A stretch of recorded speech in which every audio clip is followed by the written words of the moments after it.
Hello friends, study with Dilip Soni channel पर एक बार फिर आपका बहुत बहुत स्वागत है।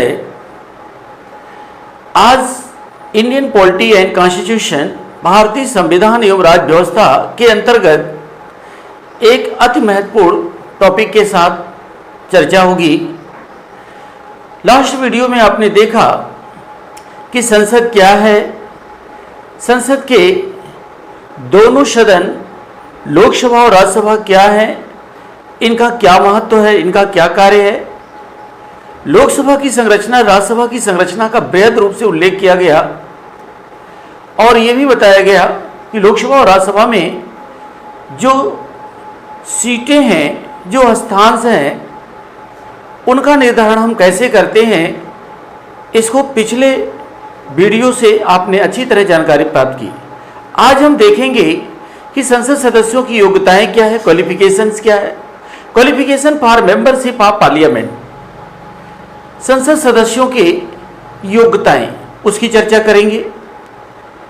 संसद सदस्यों की योग्यताओं के अंतर्गत लोकसभा के सदस्यों की क्या योग्यताएं हैं, लोकसभा के सदस्य कैसे आते हैं, राज्यसभा के सदस्य की क्या योग्यताएं हैं और वो कैसे आते हैं। दूसरा जो सबसे महत्वपूर्ण हमने आपको बताया था कि कानून की प्रक्रिया के अंतर्गत संसद के जो सेशन होते हैं वो कैसे होते हैं। तो संसद के सत्र के विभिन्न प्रकार के प्रश्नों का यहाँ हम अध्ययन करेंगे। जैसे संसद के सत्र कितने होते हैं, संसद के सत्र कितने हो सकते हैं, संसद के सत्र को किसके द्वारा बुलाया जाता है, संसद के सत्र की समाप्ति की घोषणा किसके द्वारा होती है और क्यों होती है, संसद के सत्र को बीच में अगर कोई संसद कार्यवाही में डिस्टर्बिंग आता है उसको पोस्टपोन कैसे होता है और किसके द्वारा होता है। लेकिन ये संसद की कार्यवाही का जो प्रारंभ होता है, संसद का जो सत्र प्रारंभ होता है, वो सत्र कैसे प्रारंभ होता है इसकी भी चर्चा करेंगे। क्या राष्ट्रपति संसद के सत्र का प्रारंभ करता है, क्या राष्ट्रपति संसद के सत्र को अपनी किसी भी प्रकार के संदेश को भेजकर उसमें पढ़वा सकता है। तो इन सारे प्रश्नों का हम बृहद रूप से चर्चा करेंगे। मंत्री संसद की कार्रवाई में किस सदन में भाग लेते हैं, क्या उन्हें दोनों सदनों में भाग लेने का अधिकार है, क्योंकि मंत्री भी किसी एक ही सदन का सदस्य होता है। इन सारे बृहद प्रश्नों का आज हम चर्चा करेंगे। तो आज हम आते हैं सबसे पहले qualification for membership of parliament.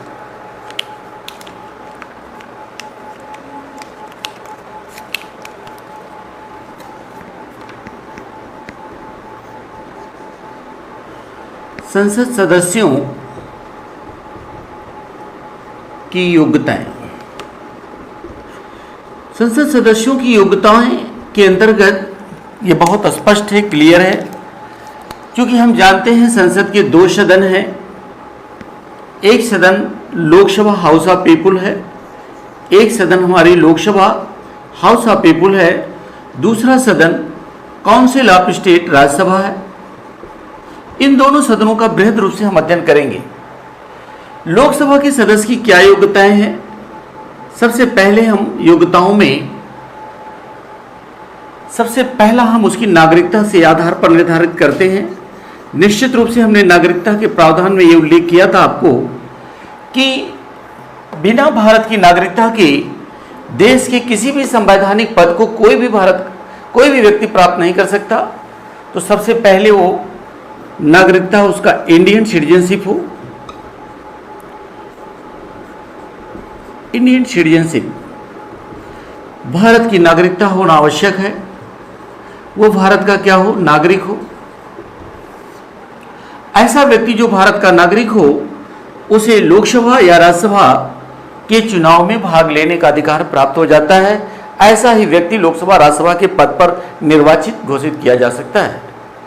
दूसरा, लोकसभा के जो सदस्य होते हैं, लोकसभा के सदस्य का जो मिनिमम एज है, न्यूनतम उम्र, लोकसभा के सदस्य की जो न्यूनतम उम्र है वो 25 वर्ष है। इसको याद रखिएगा, बड़ा इंपॉर्टेंट है।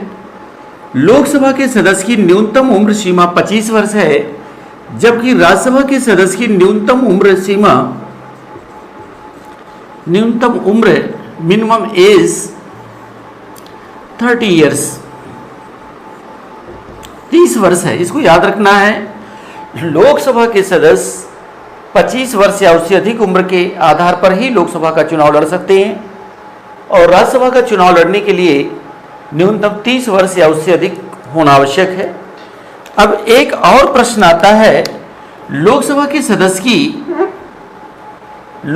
सदस्य की अधिकतम उम्र सीमा क्या है? मैक्सिमम एज क्या है? मैक्सिमम एज का कोई उल्लेख संविधान में नहीं है। मैक्सिमम एज का उल्लेख यहां पर भी संविधान में कोई नहीं है। इसका मतलब है कि वह जीवन के अंतिम सांस तक यदि वह लोकसभा का सदस्य या राज्यसभा का सदस्य बनने की योग्यता रखता है तो वह इसकी सदस्यता प्राप्त कर सकता है। दूसरा, वह किसी लाभ के पद पर ना हो। लाभ के पद पर ना हो, लाभ के पद से क्या तात्पर्य है? वह सरकार के द्वारा किसी सेवा के बदले कोई वेतन आदि प्राप्त न कर पाता, न प्राप्त करता हो। एक चीज और याद आप कर लीजिए, लाभ के पद की संविधान में कोई परिभाषा का उल्लेख नहीं किया गया। No any definition in Indian constitution profit of the post. लाभ के पद की भारत के संविधान में कोई परिभाषा का उल्लेख नहीं है, परंतु लाभ के पद की जो व्याख्या है यह सर्वोच्च न्यायालय के द्वारा दिए गए निर्णय के आधार पर किया जाता है कि वह राज्य या केंद्र सरकार के द्वारा किसी भी सेवा के लिए वेतन भोगी ना हो, तो वह लाभ के पद पर ना हो। दूसरा, एक सामान्य चीजें हैं जो आप अच्छी तरह से कई बार सुने होंगे, जाने होंगे कि वह पागल, दिवालिया या न्यायालय के द्वारा दोष सिद्ध ना हो। वह पागल, दिवालिया या न्यायालय के द्वारा दोष सिद्ध ना हो, क्योंकि ऐसा व्यक्ति कभी भी अपने नैतिक और वैधानिक कानूनी दायित्व का कभी निर्वहन नहीं कर पाएगा। तो अगर व्यक्ति पागल है, दिवालिया है या दोष सिद्ध है, न्यायालय उसे दोषी सिद्ध कर देता है।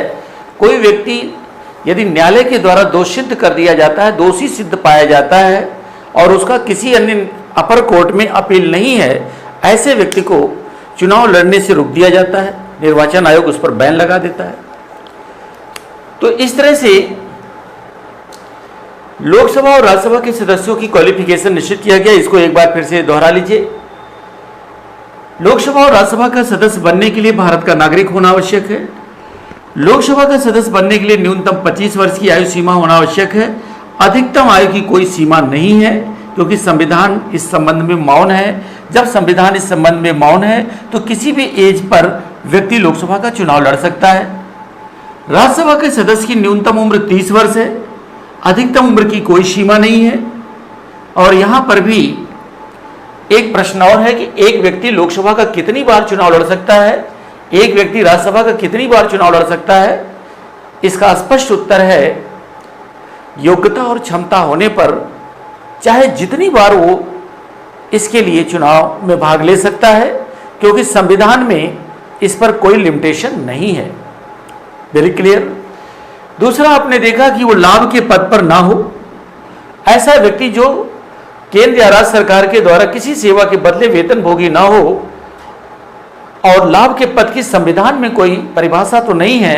इसकी व्याख्या जो है, इसका विश्लेषण सर्वोच्च न्यायालय के द्वारा किया गया है। ऐसा व्यक्ति जो पागल, दिवालिया या न्यायालय के द्वारा दोष सिद्ध यदि है तो उसे लोकसभा और राज्यसभा के चुनाव में भाग लेने का अधिकार ना हो। तो पागल, दिवालिया या न्यायालय के द्वारा दोष सिद्ध ना हो।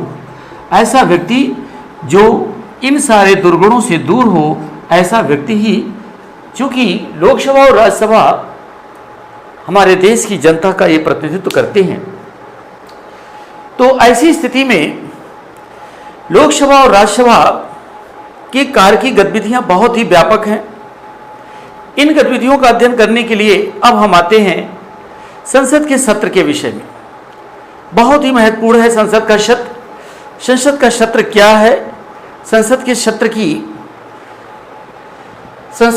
क्या है, संसद के सत्र की कैसी प्रक्रिया संचालित होती है, इन सारे प्रश्नों का उल्लेख हम करेंगे। इसको बहुत ही अच्छे से आप देखिएगा। संसद का जो सत्र है, सेशन ऑफ द पार्लियामेंट, वास्तव में हमने आपको पिछले वीडियो में ही ये बताया था कि संसद का क्या सबसे प्रमुख कार्य है। याद करिए, सेशन ऑफ द पार्लियामेंट बहुत ही इंपॉर्टेंट है। सेशन ऑफ पार्लियामेंट, संसद का सत्र।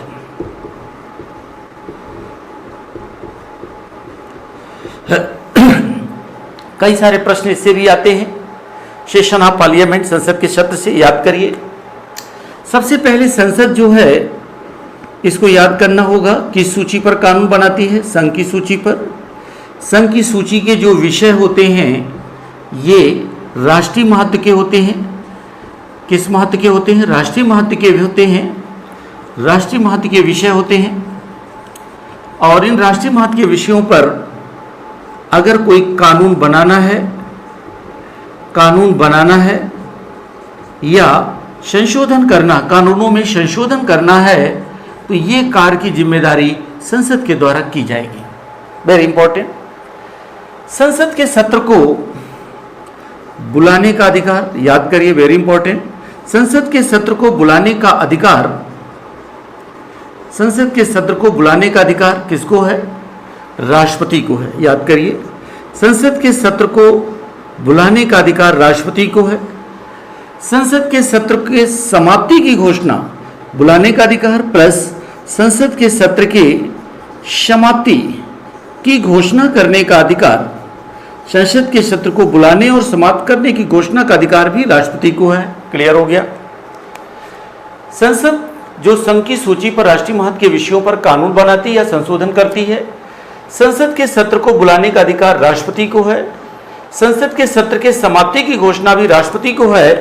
परंतु संसद की कार्रवाई में जब कोई बाधा आती है, जब कोई डिस्टरबेंस आती है, जैसे लोकसभा या राज्यसभा, चूंकि हम जानते हैं संसद के दो सदन हैं, या तो लोकसभा होगा या तो राज्यसभा होगा। तो जब कभी लोकसभा या राज्यसभा की कार्रवाइयों में कोई गतिरोध उत्पन्न होता है, सदस्यों के बीच आपसी नोकझोंक या विवाद परस्पर इतना बढ़ जाता है, ऐसी स्थिति में संबंधित सदन के अधिकारी, यानी लोकसभा है तो स्पीकर और राज्यसभा है तो सभापति के द्वारा सदन की कार्यवाही को तब तक के लिए, जब तक सदन प्रॉपरली कंडक्ट नहीं होता है, उसको स्थगित या पोस्टपोन्ड कर दिया जाता है। तो ये बड़ा इंपॉर्टेंट प्रश्न है, ये आ चुका है। तो संसद के सत्र को स्थगित, पोस्टपोन करने का अधिकार, सदन को पोस्टपोन करने का अधिकार सदन को, याद करिए, ये जो लोकसभा और राज्यसभा, ये दोनों हमारे सदन हैं। अगर सदन की कार्रवाई को स्थगित करना है तो याद करिए सदन के अधिकारी को है। सदन के कार्रवाई को स्थगित करने का अधिकार सदन के अधिकारी को है। और सदन के अधिकारी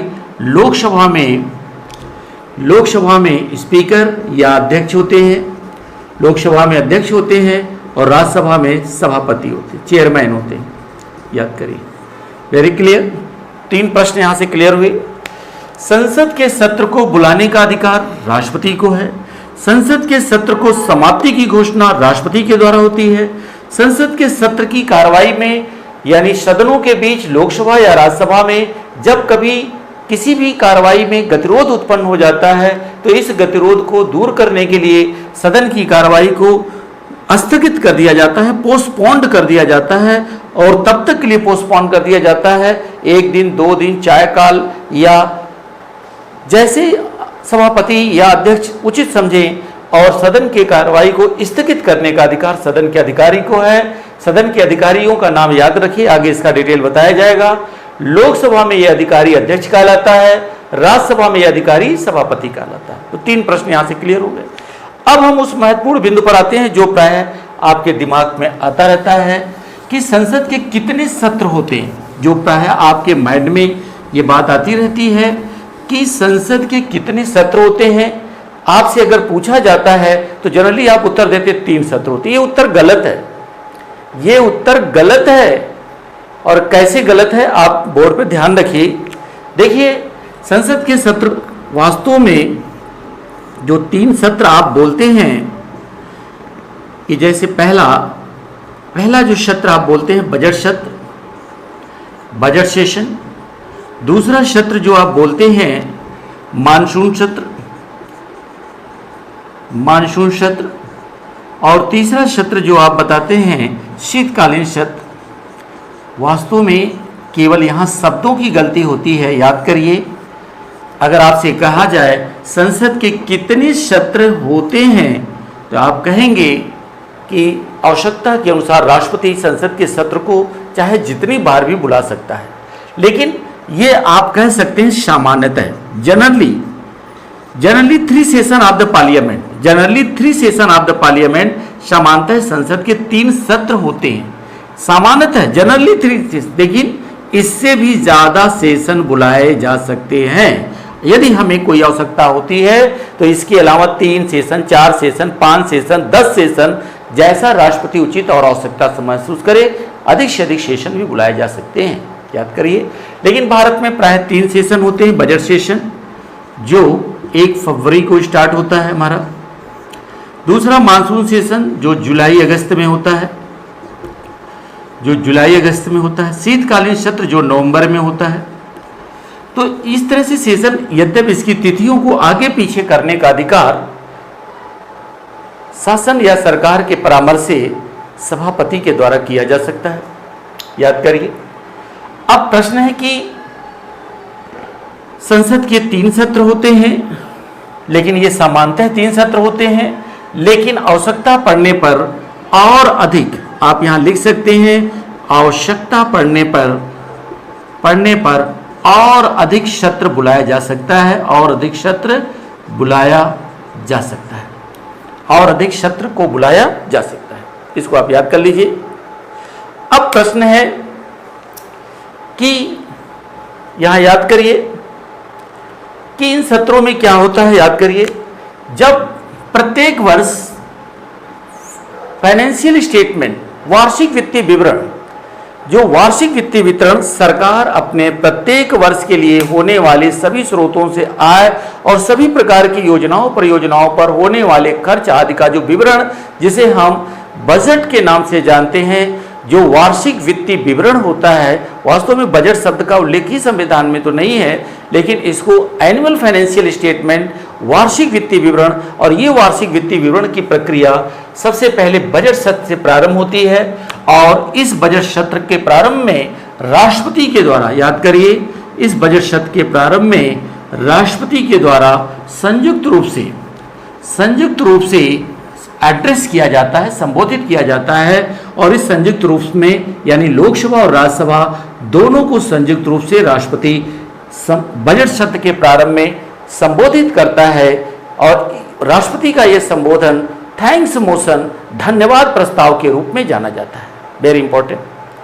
तो प्रत्येक वर्ष सरकार अपने सभी स्रोतों से होने वाले आय और व्यय का जो लेखा जोखा, जिसे वार्षिक वित्तीय विवरण, फाइनेंशियल स्टेटमेंट के रूप में कहा जाता है, वह बजट सत्र से प्रारंभ होता है, जिसे राष्ट्रपति दोनों सदनों को संयुक्त रूप से एड्रेस करता है। और इस एड्रेस में सरकार के द्वारा एक लिखित पत्र राष्ट्रपति को दिया जाता है, जिसे राष्ट्रपति पढ़कर सुना देता है। अतः कभी कभी अपोजिशन या विपक्ष राष्ट्रपति के इस थैंक्स मोशन, धन्यवाद प्रस्ताव का विरोध भी करते हैं। दूसरा आते हैं, ये तो क्लियर हो गया।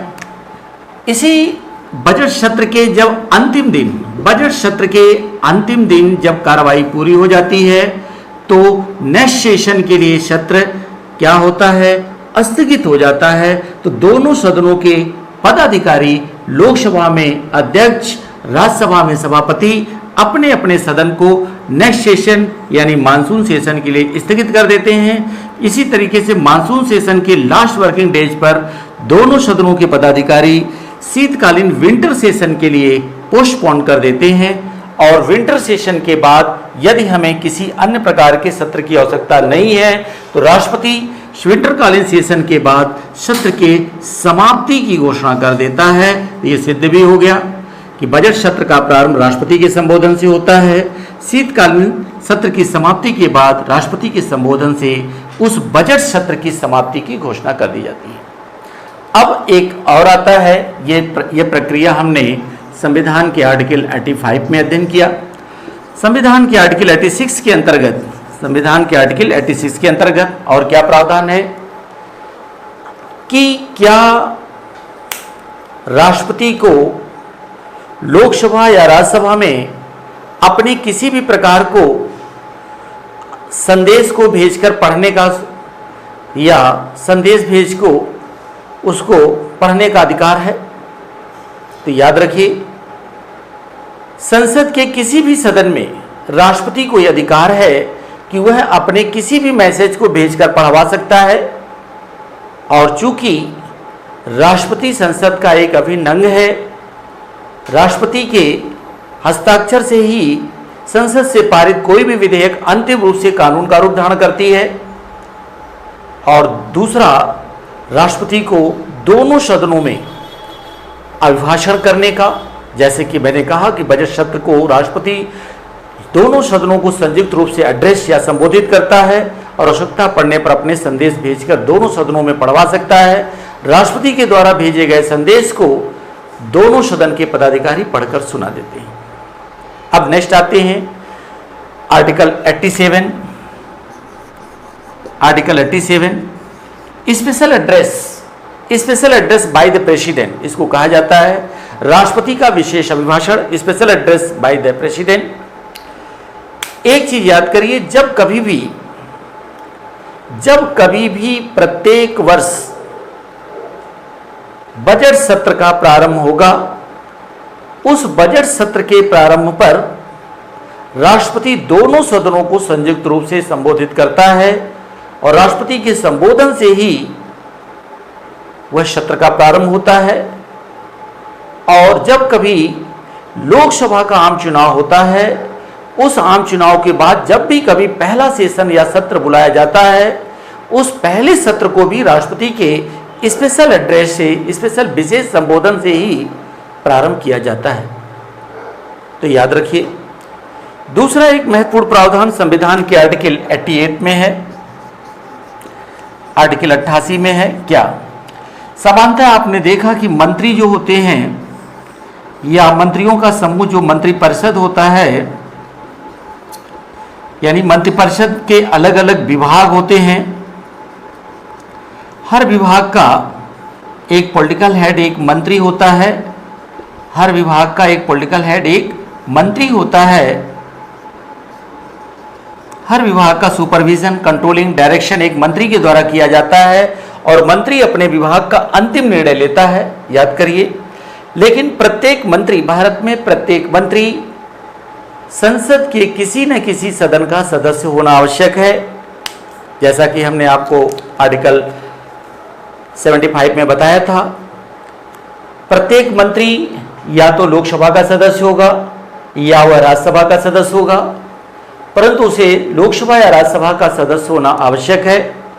हाँ, एक विकल्प रखा गया है, ऐसे भी व्यक्ति को मंत्री पद प्रदान किया जा सकता है कि जो मंत्री पद ग्रहण करते समय संसद के किसी भी सदन का सदस्य नहीं था, परंतु पद ग्रहण करने के पश्चात, शपथ ग्रहण करने के पश्चात वह यदि 6 माह के अंदर संसद के लोकसभा या राज्यसभा का किसी भी सदन का सदस्य नहीं बनता है, तो उसको प्राप्त सभी अधिकार शक्तियां स्वतः समाप्त हो जाती हैं। तो इसका मतलब है कि प्रत्येक मंत्री किसी एक सदन का सदस्य, या तो लोकसभा या राज्यसभा। लेकिन याद रखिए, अनुच्छेद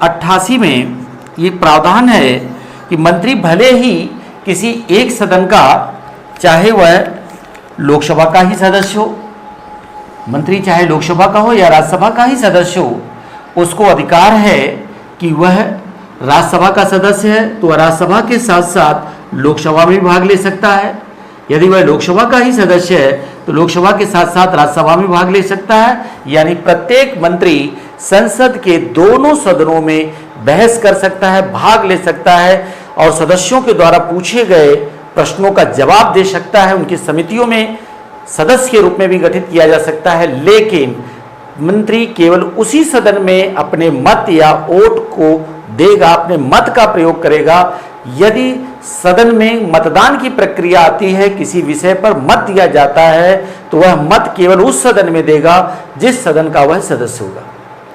वेरी क्लियर। इसी तरीके से हमने आपको बताया था article 76 attorney general of India, Bharat का महान्यायवादी।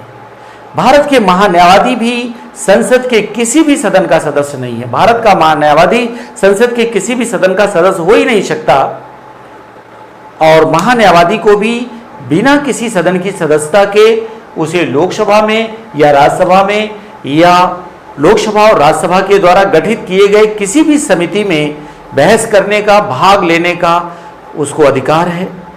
लेकिन परंतु महान्यायवादी attorney general of India is not member of any house of parliament, so उसे किसी भी सदन में ही have not any voting power any house of parliament, उसे किसी भी सदन में मत देने का अधिकार नहीं होगा।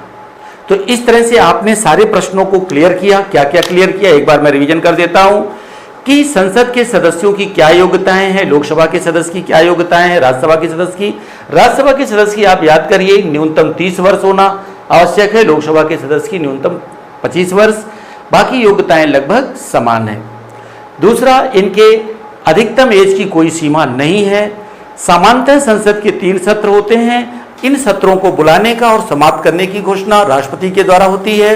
संसद के सदन में यदि कोई व्यवधान आता है तो इस व्यवधान को दूर करने का अधिकार तब तक के लिए, जब तक सदन प्रॉपरली सही ना हो जाए, सदन को स्थगित करने का अधिकार उस सदन के अधिकारी को होता है। लोकसभा में अध्यक्ष को, स्पीकर को, राज्यसभा में चेयरमैन या सभापति को होता है। दूसरा, राष्ट्रपति संसद के किसी भी सदन का सदस्य नहीं है, परंतु सदस्य का सदस्यता न होने के बावजूद उसको दोनों सदनों में अपने मैसेज को भेजकर पढ़वाने का अधिकार है और राष्ट्रपति के संबोधन से ही संसद का सत्र प्रारंभ होता है। दूसरा, मंत्री एक ही सदन का सदस्य होता है परंतु दोनों सदनों में भाग लेने का अधिकार होता है और महान्यायवादी तो किसी भी सदन का सदस्य नहीं होता है परंतु उसे भी दोनों सदनों में बहस करने का अधिकार होता है, परंतु उसे कहीं पर भी मत देने का अधिकार नहीं होता है।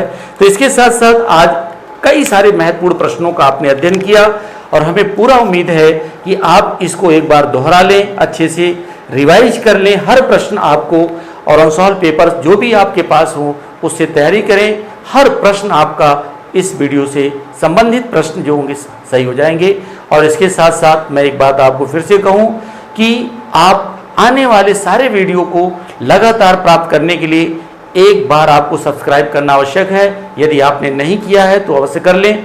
दूसरा, आप इसको ज़्यादा से ज़्यादा अपने मित्रों में भी शेयर करें जिससे वे अधिक से अधिक लाभ उठाएं और इसके साथ साथ आपकी शुभकामनाओं के साथ इसे समाप्त करने की